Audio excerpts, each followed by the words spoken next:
दोस्तों, आज हम स्टार्ट करते हैं क्लास 6 की हिस्ट्री की एनसीईआरटी का सेकंड चैप्टर। पहले चैप्टर में हमने इतिहास के सोर्सों के बारे में जाना था। सेकंड चैप्टर में अब हम आदि मानव की कहानी को स्टार्ट करेंगे और इसे क्लास 8 की एनसीईआरटी में जब तक भारत आज़ाद होता है तब तक की एनसीईआरटी तक एक पूरी प्रक्रिया के माध्यम से देखेंगे। वास्तव में इतिहास होता क्या है, जो हम वर्तमान में देखते हैं, ये वर्तमान किस प्रकार अस्तित्व में आया, आदि मानवों के समय से लेकर वर्तमान समय तक किस किस प्रकार के परिवर्तन हुए थे, उन परिवर्तनों को समझना और पुरानी और नई चीज़ों में अंतर स्पष्ट करना, इनको हम इतिहास में शामिल करते हैं। तो जो इतिहास की यह परिभाषा है, हम आगे आने वाले चैप्टर्स में इसी परिभाषा को फॉलो करेंगे और दो चैप्टर्स के बीच में डिफरेंस भी हम देखेंगे। तो स्टार्ट करते हैं आरंभिक मानव की खोज में। जैसे कि तुषार का ये क्वेश्चन है, इसे आप पढ़ सकते हैं, लेकिन कोई ज़रूरत नहीं है इसको पढ़ने की। आखिर आरंभिक मानव इधर उधर घूमा क्यों करता था? तो जैसा कि हम जानते हैं कि आरंभिक मानव ने किसी बस्ती का निर्माण तो किया नहीं था, न ही उसने किसी ऐसे समाज का निर्माण किया था जो मिलजुल कर स्थायी आवास करते हों। क्यों नहीं किया था? क्योंकि उस वक्त खेती डेवलप नहीं हो पाई थी। जब कृषि डेवलप नहीं हो पाई थी तो इन्हें भोजन की तलाश में या फिर अन्य किसी कारणों से एक स्थान से दूसरे स्थान पर जाना होता था। तो इस प्रकार ये इधर उधर घूमते थे। आगे के पैराग्राफ में से समझते हैं, जैसा कि इसमें बताया गया है, आकेटक और खाद्य संग्राहक। इस उपमहाद्वीप पर लगभग 20 लाख साल पहले से आदि मानव रहते चले आ रहे हैं। उन्हें हम आकेटक खाद्य संग्राहक कहते हैं, जो कि हम पिछले चैप्टर में समझ चुके हैं कि आकेटक खाद्य संग्राहक का अर्थ क्या होता है। तो हम इन्हें ये नाम क्यों देते हैं? तो भोजन के इंतजाम करने की विधि के आधार पर ही हम इन्हें ये नाम देते हैं। जैसे कि हम यदि आकेटक का अर्थ देखें तो वह जंगल से जो उत्पाद मिलते हैं, जैसे फल फूल दाने पेड़ पौधे अंडे आदि इकट्ठे करते हैं, और इन्हीं इकट्ठे करने की वजह से हम इन्हें खाद्य संग्राहक कहते हैं। और आकेटक क्योंकि ये शिकार करते हैं, इसी वजह से हम इन्हें आकेटक भी कह देते हैं।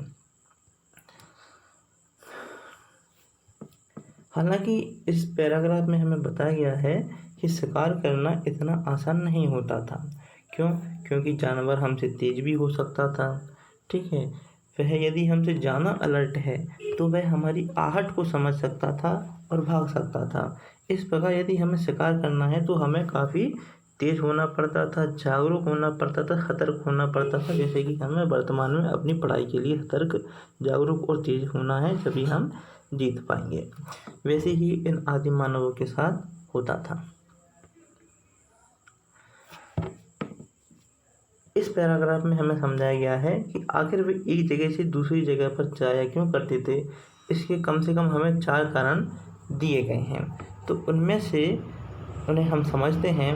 जैसे कि यदि मान लो वे किसी एक स्थान पर रहते हैं और उस स्थान के पेड़ पौधे फल फूल उन्होंने समाप्त कर दिया, तो ऐसी स्थिति में उन्हें दूसरे स्थान पर जाना होगा।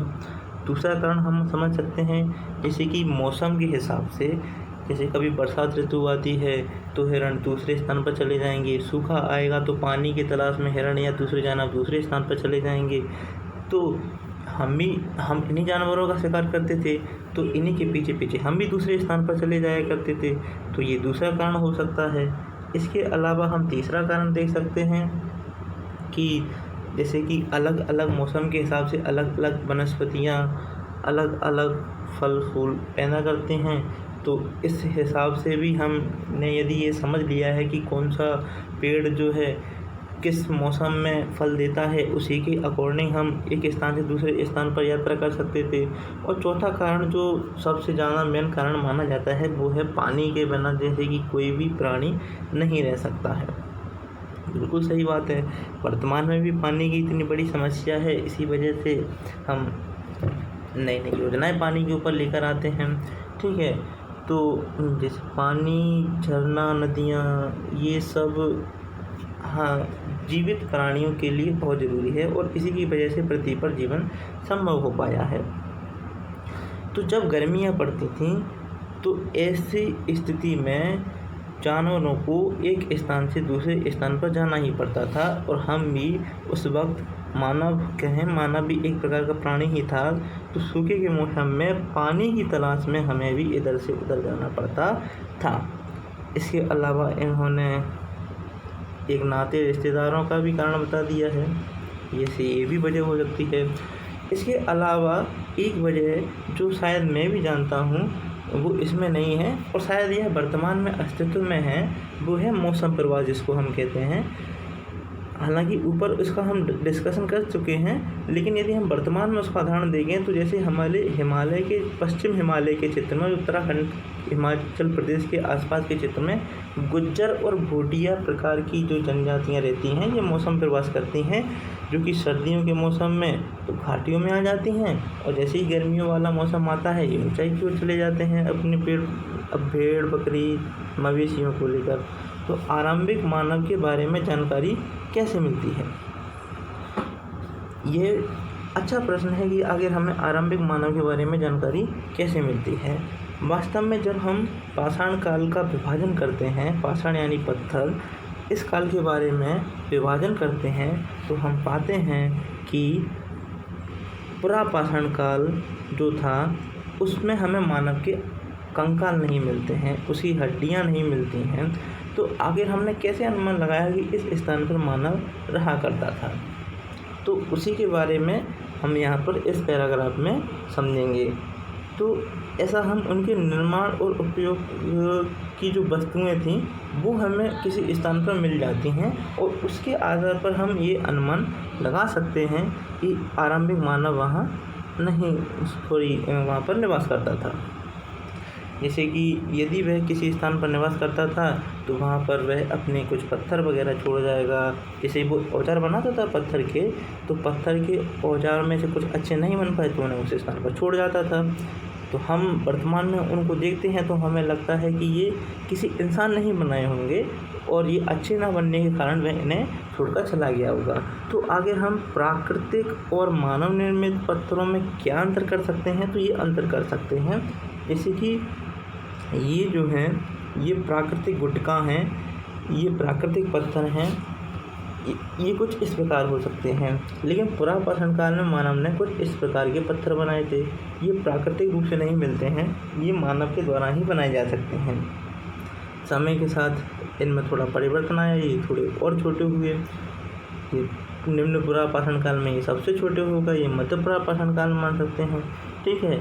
फिर बाद में ये सबसे ज़्यादा छोटे हो जाते हैं मध्य पाषाण काल में आने के बाद, और अंत में आने पर जो नव पाषाण काल होता है, इनमें इन छोटे पत्थरों पर पॉलिश यानी कि घिसाई के द्वारा इन्हें धारदार बना दिया जाता है और इस प्रकार हम मानव के बारे में जान सकते हैं।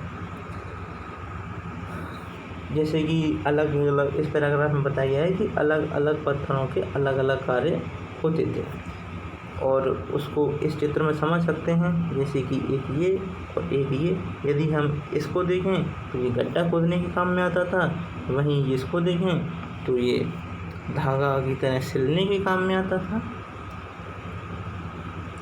रहने की जगह निर्धारित करना, इससे पहले कि हम इसे देखें हमें इस मैप को देख लेना चाहिए, क्योंकि ये मैप अब थोड़े काम का है। जैसे कि मैंने पिछली बार के चैप्टर में बताया था कि यहाँ पर सुलेमान और किरतल पहाड़ियाँ हैं और उनमें एक समतल स्थान है जिसका नाम है मेहरगढ़। वैसे ही ये एक बुर्जहोम है, ये महागढ़ा और कुर्ली हवा, इनके बारे में भी मैंने बताया था, जो कि यहाँ पर एक विंध्याचल पर्वतमाला है, इसके उत्तर में अवस्थित है। ये चिरांद है, ये दाऊजली हेडिंग है, जो कि गारो पहाड़ियाँ पिछले चैप्टर में हम डिस्कस किए थे कुछ इस तरह, ठीक है। बाकी का ये हमारा दक्कन का पठार है, ठीक है। इसके नीचे ये हम देखते हैं। यदि हम भारत के भौगोलिक मानचित्र को देखें तो ये जो पूरा इलाका है ये प्रायद्वीपीय भारत कहलाता है और इस पे छोटी छोटी पहाड़ियाँ, पठार पाए जाते हैं। प्रारंभिक मानव जो था, आदि मानव, उसको रहने के लिए, जैसे यदि हम पुरापाषाण काल की बात करें तो पुरापाषाण काल का नाम ही हमने पत्थर के औजारों के आधार पर रखा है, और पत्थर के औजार के लिए उसे पहाड़ों पर रहना था, तो इस वजह से उसे पहाड़ों की ज़रूरत थी। प्राकृतिक गुफाओं में वह निवास करता था जिससे वह विभिन्न मौसमों से बच सके, इस वजह से भी उसे पहाड़ों की ज़रूरत होती थी। पहाड़ों से नदियाँ भी निकलती हैं, नदियों का सोर्स होता है पहाड़, इस वजह से भी उसे पहाड़ों की ज़रूरत होती थी। पहाड़ों पर कई प्रकार के कंद मूल फल, कई प्रकार के पेड़ लगते हैं, इस वजह से भी उसे पहाड़ों की ज़रूरत थी। कृषि उस वक्त वह करता नहीं था, तो पहाड़ों की ज़रूरत उसे नहीं थी। इस प्रकार हम क्या देखते हैं कि पुरापाषाण काल में जो मैक्सिमम स्थल हैं, जैसे कि ये भीमबेटका है, जैसे कि ये कुरनूल गुफाएं हैं, ये हुंसकी है, और भी कई स्थल हैं, ये ऐसे स्थल हैं जो कि प्रायद्वीपीय भारत में पर्वत श्रृंखला पर अवस्थित हैं, क्योंकि यहाँ उनके जीवन के लिए अनुकूल परिस्थितियाँ बन जाती हैं। तो हम पढ़ते हैं, आगे चलते हैं, बाकी में फिर से देख लेंगे कि रहने का जो स्थान है वह कैसे निर्धारित किए गए। चित्र हमने 2 को देख लिया है, जिसमें लाल त्रिकोण वाले स्थान वे पुरा स्थल हैं जहाँ पर आकेटक खाद्य संग्रह के होने के प्रमाण मिले हैं, हम देख चुके हैं। ये हम लाल त्रिकोण वाले 3 स्थान देख चुके हैं। एक तो पहला ये हमारा भीमबेटका वाला स्थान, जैसे कि ये रहा, ये भीमबेटका है। इसके बाद हम यहाँ पर ये कुरनूल गुफाएं और ये हुंसकी, इनको हम देख चुके हैं। तो ये लाल त्रिकोण वाले स्थान हैं, और ये वे पुरास्थल हैं जहाँ पर आकेटक खाद्य संग्राहक के होने के प्रमाण मिले हैं। आकेटक खाद्य संग्राहक के होने के प्रमाण का मतलब है कि ये पुरापाषाणिक स्थल हैं, क्योंकि पुरापाषाण काल में मानव खेती करना नहीं जानता था, तो वह आकेटक खाद्य संग्रहण के माध्यम से ही अपना जीवन निर्वाह करता था। आगे चलते हैं हम।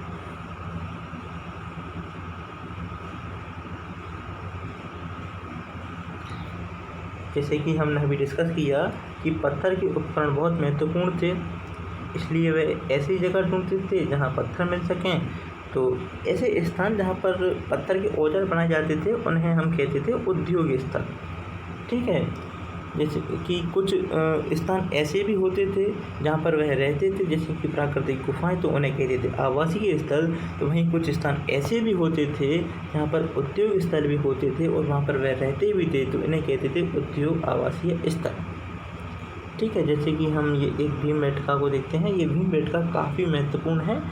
एग्जाम्स में यदि पुरापाषाण काल में मैक्सिमम क्वेश्चन आ सकते हैं, तो क्वेश्चन आने की संभावना यहीं से रहती है, बाकी यहाँ से क्वेश्चन नहीं आता है। लेकिन यदि क्वेश्चन आता है तो यहाँ सिर्फ आर्ट से संबंधित क्वेश्चन आता है, क्योंकि भीमबेटका की चित्रकलाएँ विश्वविख्यात चित्रकलाएँ हैं, जिनका हम 11th क्लास की आर्ट एंड कल्चर की पुस्तक में अच्छे से अध्ययन करेंगे।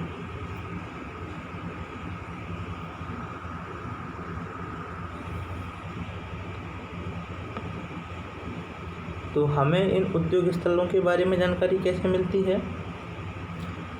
जैसे कि हमने अभी समझा था कि यहाँ पर पत्थर के बड़े बड़े टुकड़े मिलते हैं, और ये ऐसे उपकरण होते हैं जिन्हें लोग यहाँ पर छोड़ जाते हैं, क्योंकि वे ठीक तरीके से नहीं बन पाते हैं। साथ ही औजारों के बनने के बाद पत्थरों के टूटे टुकड़े भी इन स्थानों पर मिलते हैं। कभी कभी लोग इन स्थानों पर कुछ ज़्यादा समय के लिए रहा करते थे, तो ऐसे स्थानों को हम आवासीय और उद्योग स्थल कहते हैं। आगे चलते हैं। ये भीमबेटका का चित्र है, इसे आप देख सकते हैं। पुरास्थल, तो पुरास्थल क्या होता है? वैसे तो हम इसको समझ चुके हैं कि पुरास्थल उस स्थान को कहते हैं जहां औजार, बर्तन, इमारतें जैसी वस्तुओं के अवशेष मिले हैं। पुरास्थल वैसे तो नाम से ही हम समझ सकते हैं कि कोई पुराना स्थल रहा होगा जहां अब कोई नहीं रहता है, यानी कि वहाँ पर हमें सिर्फ पुरावशेष मिले हैं। पुरावशेष जैसे कि हम फर्स्ट चैप्टर में भी डिस्कस कर चुके हैं कि औजार, बर्तन, उनके आभूषण और भी कई तरह की इमारतें वगैरह वगैरह, तो ये पुरास्थल होते हैं। तो ये जो हम देखते हैं पुरावशेष, ये ऐसी वस्तुएं होती हैं जो लोगों के काम की होती हैं, लेकिन बाद में जब वे जाते तो इतना सब कुछ तो वह लेकर नहीं जा सकते, इसलिए वे इन्हें यहीं पर छोड़ जाते हैं। ये ज़मीन के अंदर, ऊपर, कभी कभी समुद्र और नदी के तल में भी पाए जाते हैं। इन पुरास्थलों के बारे में हम अगले अध्याय में पढ़ेंगे, ठीक है। तो आखिर पाषाण औजारों का निर्माण किया कैसे जाता था, तो इसकी 2 टेक्निक हैं। सबसे पहले तो हम समझ सकते हैं कि हमारे पास 2 पत्थर हैं और हम इन दोनों पत्थरों को टकरा देते हैं एक दूसरे से। तो इस आधार पर भी हम उसमें कई प्रकार की आकृतियाँ निकाल सकते हैं। जैसे कि हमारे पास एक ईंट है और एक अच्छा पत्थर है, तो हम अच्छे पत्थर से ईंट में कई प्रकार की आकृतियाँ निकाल सकते हैं। दूसरी तकनीक जिसे हम दबाव सल्क तकनीक कहते हैं, ये जानना महत्वपूर्ण है। दबाव सल्क तकनीक, क्योंकि इसमें एक जिस पर हमें बेहतरीन आकृति निकालनी है, या फिर कहें कि जिसे अच्छा औजार बनाना है, तो उसे किसी अच्छी तरीके से हम टिका देंगे। जब हम उसे टिका देंगे तो वह हिलेगा नहीं, फिर किसी दूसरे पत्थर से उस पर हम वार करेंगे और उसको हम जिस तरह चाहें उस तरह का आकार दे देंगे, और इस प्रकार वह बन जाएगा अच्छा पत्थर या अच्छा औजार, हम जिसको कह सकते हैं। आग की खोज। आग की खोज जैसे कि हम मानचित्र 2 में हम कुरनूल गुफा को हम देख चुके हैं। यहाँ पर हमें राख के अवशेष कुरनूल गुफाओं में मिले हैं। इसका मतलब यहाँ पर कभी ना कभी आग जली होगी और आग का इस्तेमाल इन्होंने किया होगा। लेकिन बेसिकली जब हम और ज़्यादा किताबों में पढ़ते हैं तो हमें पता चलेगा कि ये जो कुरनूल गुफाएं हैं ये तो पुरापाषाणिक स्थल हैं। लेकिन क्या इन पुरापाषाणिक स्थल में मतलब कि पुरापाषाण काल में मानव ने आग जलाना सीख लिया था? क्या आग का इस्तेमाल करना सीख लिया था? क्या आग का यूज करना सीख लिया था? क्या मांस अब इंसान भून कर खाने लगा था? तो इसका आंसर है नहीं। पुरापाषाण काल में आग के हमें साक्ष्य मिलते हैं। उस वक्त आग चली होगी, मानव उसको जानता था, लेकिन उसका यूज करना हमने पुरापाषाण काल में नहीं सीखा, और यही वजह है कि हमें विकसित होने में थोड़ा समय लगा। यदि हम आग का यूज पहले करना सीख लेते तो मांस को भूनकर खाने लगते, और ऐसी स्थिति में हमारा शरीर मांस को पचाने में ज़्यादा ऊर्जा व्यय नहीं करता, और जो ऊर्जा बचती वह हमारे दिमाग में जाती और वह सही कार्य में खर्च हो जाती। तो इस प्रकार हम कह सकते हैं आग भी हमारे लिए इसी वजह से महत्वपूर्ण है, क्योंकि वह हमारी ऊर्जा को व्यय होने से बचाती है। बदलती जलवायु। वास्तव में क्या था कि इस दुनिया में समय समय पर हिमयुग और हिमयुग के बाद फिर गर्मी बढ़ने लगती है।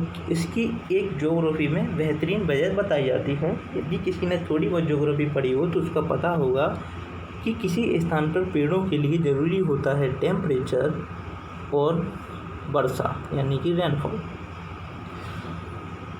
जब जैसे कि विषुवत रेखीय क्षेत्र के बारे में यदि किसी को जानकारी हो तो आपको पता होगा कि वहाँ पर तापमान ज़्यादा होता है और बरसात भी ज़्यादा होती है, तो इस वजह से पेड़ ज़्यादा होते हैं।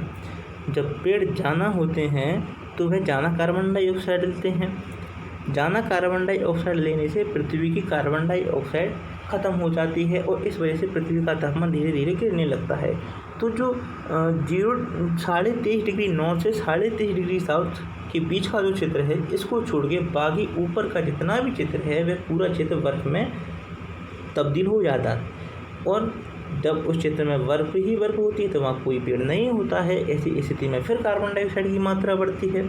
जब कार्बन डाइऑक्साइड की मात्रा फिर से बढ़ती है तो फिर से गर्मी बढ़ती है, फिर से गर्मी बढ़ती है तो फिर से पेड़ ज़्यादा होते हैं, और जब पेड़ ज़्यादा होते हैं तो फिर से कार्बन डाइऑक्साइड का ज़्यादा अवशोषण होने लगता है। तो इस प्रकार फिर कार्बन डाइऑक्साइड की मात्रा घटती है। तो इस प्रकार कार्बन डाइऑक्साइड की मात्रा घटना, बढ़ना, हिमयुग आना, हिमयुग का अवसान होना लगा रहता है। तो लगभग 12,000 साल पहले एक हिमयुग था जो पृथ्वी पर समाप्त हुआ था। जब ये हिमयुग पृथ्वी पर समाप्त हुआ तो पृथ्वी की जलवायु में बदलाव आया। कैसे? जब हिमयुग समाप्त हुआ तो तापमान में वृद्धि हुई। तापमान में वृद्धि होने की वजह से पेड़ पौधे जाना होने लगे, घास जाना उगने लगी। पेड़ पौधे और घास के जाना होने से अब हिरण, बारहसिंगा, भेड़, बकरी, गाय जैसे जानवरों की संख्या बढ़ी।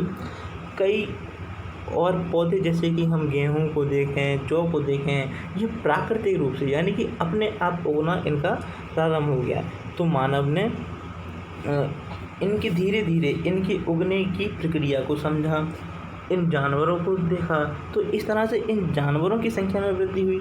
तो धीरे धीरे मानव ने इन जानवरों को पालतू बनाना स्टार्ट किया और उन जो पौधे थे गेहूं जो जैसे, उन पौधों को हमने सीख लिया कि आखिर ये कब उगते हैं, मतलब किस मौसम में ये उगते हैं, किस मौसम में इनकी कटाई हो जानी चाहिए, ये पूरा तंत्र हमने समझ लिया था। ये बदलती जलवायु के कारण ही पॉसिबल हुआ था और इसको हम समझेंगे अगले चैप्टर में।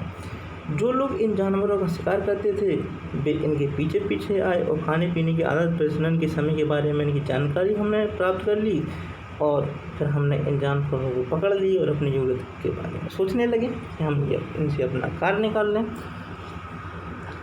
इसी प्रकार हम ये इन गेहूँ, जौ, अनाज जैसे, मिस्टेक हो गई मेरे से, गेहूँ, जौ, धान जैसे अनाज प्राकृतिक रूप से उगने लगे थे। शायद महिलाएं, पुरुष और बच्चे इन अनाजों को भोजन के लिए बटोरना शुरू कर दिया।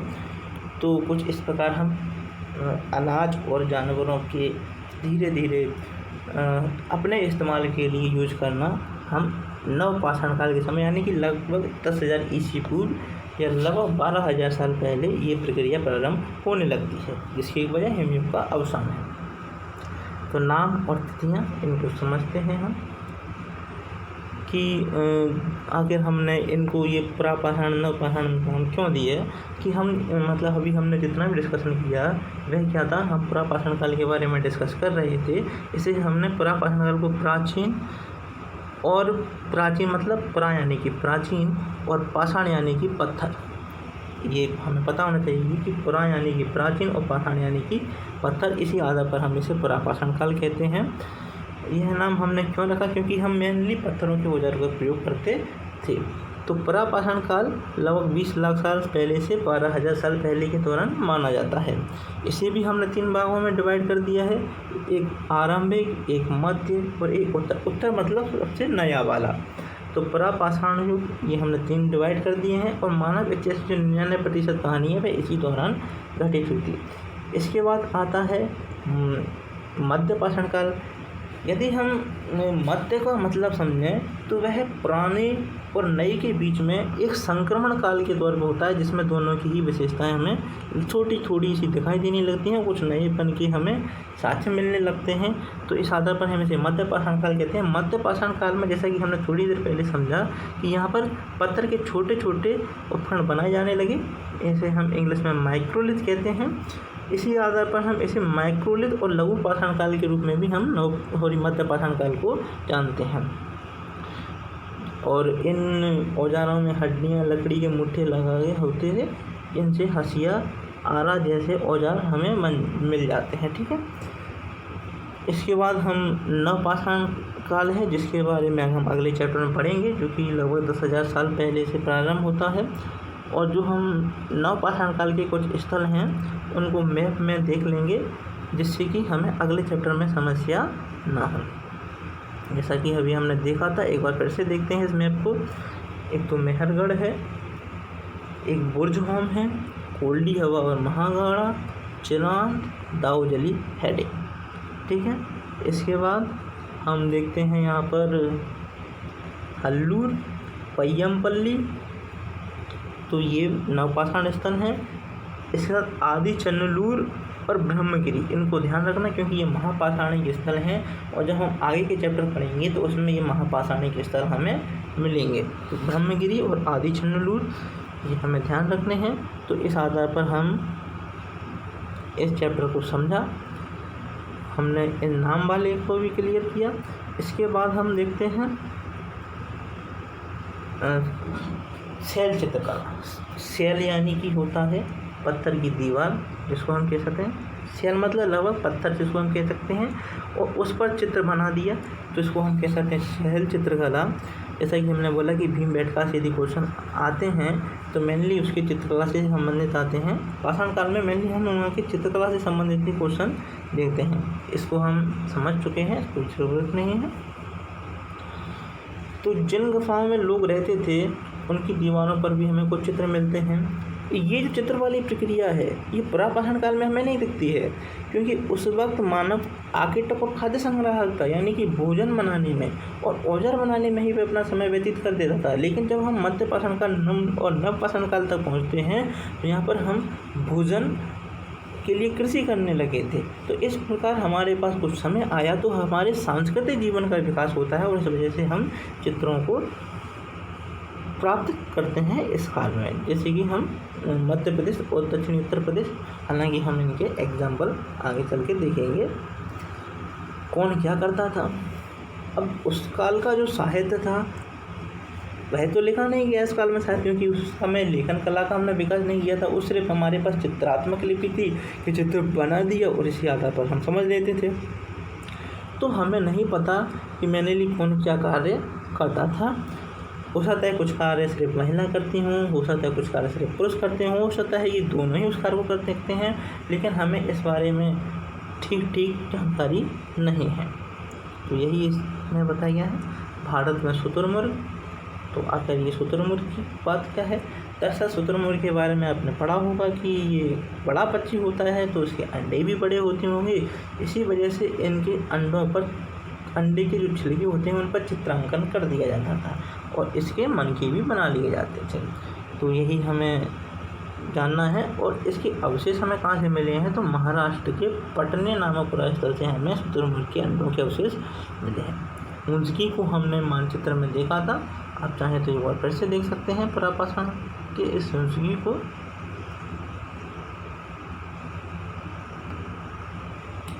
जैसे कि ये है कृष्णा नदी और तुंगभद्रा नदी के लगभग बीच में, तो ये कृष्णा नदी है और ये तुंगभद्रा नदी है। अब हम नीचे आते हैं तो यहाँ पर हमें ये पुरापाषाणिक स्थल है और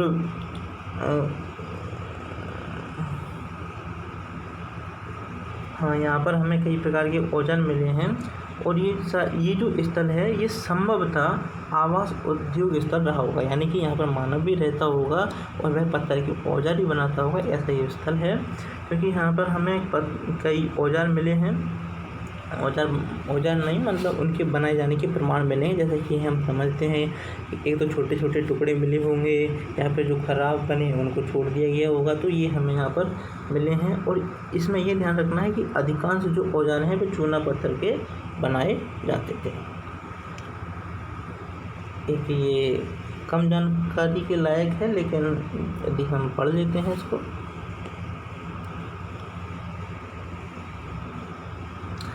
कि जैसे कि हमने इसमें पढ़ना है कि ये फ्रांस की ये गुफा का हम एक चित्र देखेंगे। इसकी खोज लगभग 100 साल पहले स्कूली छात्रों ने की थी और ये लगभग 20,000 साल से 10,000 साल पहले के बीच में बनाई गई थी। इसमें कई जानवर, जैसे कि मैंने बोला कि पुरापाषाण काल में हमें जानवरों के छोरी दीवारों पर चित्र नहीं मिलते हैं, तो इसकी वजह यही है क्योंकि उस वक्त मानव और काम में बिजी रहता था, तो सांस्कृतिक जीवन का विकास उस वक्त ठीक तरीके से नहीं हो पा रहा था। और इसमें जो हमें जो चित्र मिलते हैं इसमें घोड़े, गाय, भैंस, गेंडा, रेंडियर हमारे यहाँ नहीं पाया जाता है क्योंकि ये बर्फीली मतलब ठंडी जगहों पर पाया जाता है। 12 सिंगा सुअर ये गहरीले चमकीले रंगों से चित्रित होते थे। आखिर ये जो हम चित्र बनाते हैं जैसे कि हम यहाँ देख पा रहे हैं, तो इनके लिए कलर हमारे पास कहाँ से आता था, तो उस कलर की बात यदि हम देखें तो वही हमें यहाँ पर बताई गई है कि लौह अयस्क, क्योंकि लोहे की वजह से इसका काला सा रंग हो जाता होगा, लाल काला सा, ठीक है। चारकोल मतलब कुछ जो खनिज हमें मिलते थे हम उन खनिजों को मिलाकर ही इनके रंग बना देते थे। और इन चित्रों को उत्सवों के अवसर पर भी बनाया जाता होगा या फिर इन्हें शिकारियों द्वारा शिकार से निकलने के पहले कुछ अनुष्ठानों के रूप में बनाया गया होगा, यानी कि कुल मिला के हमें पता नहीं है कि क्यों बनाए गए थे। बाकी ये कुछ खाली स्थान है, इनको हम भर सकते हैं यदि हम चाहें तो। जैसे कि आगे तक खाद्य संग्राहक गुफाओं में इसलिए रहते थे, क्यों रहते थे, अब हम समझ चुके हैं। मैंने उसके 4 पॉइंट बताए थे आपको, बहुत अच्छी तरीके से समझाया था। घास वाले मैदानों का विकास कितने साल पहले हुआ, जब वो हिमयुग समाप्त हुआ था, आप उसको भर सकते हैं। आरंभिक लोगों ने गुफाओं की किस जगह पर, भाई दीवार पर ही बनाएंगे और कहाँ बनाएंगे। उसकी में डॉट से औजार प्राप्त हुए हैं, तो फिर हमें इसमें पता है कि चूना पत्थर के औजार थे, ये हमें मालूम होना चाहिए। तो इस प्रकार ये चैप्टर कंप्लीट हुआ। आपका इस चैप्टर को देखने के लिए धन्यवाद।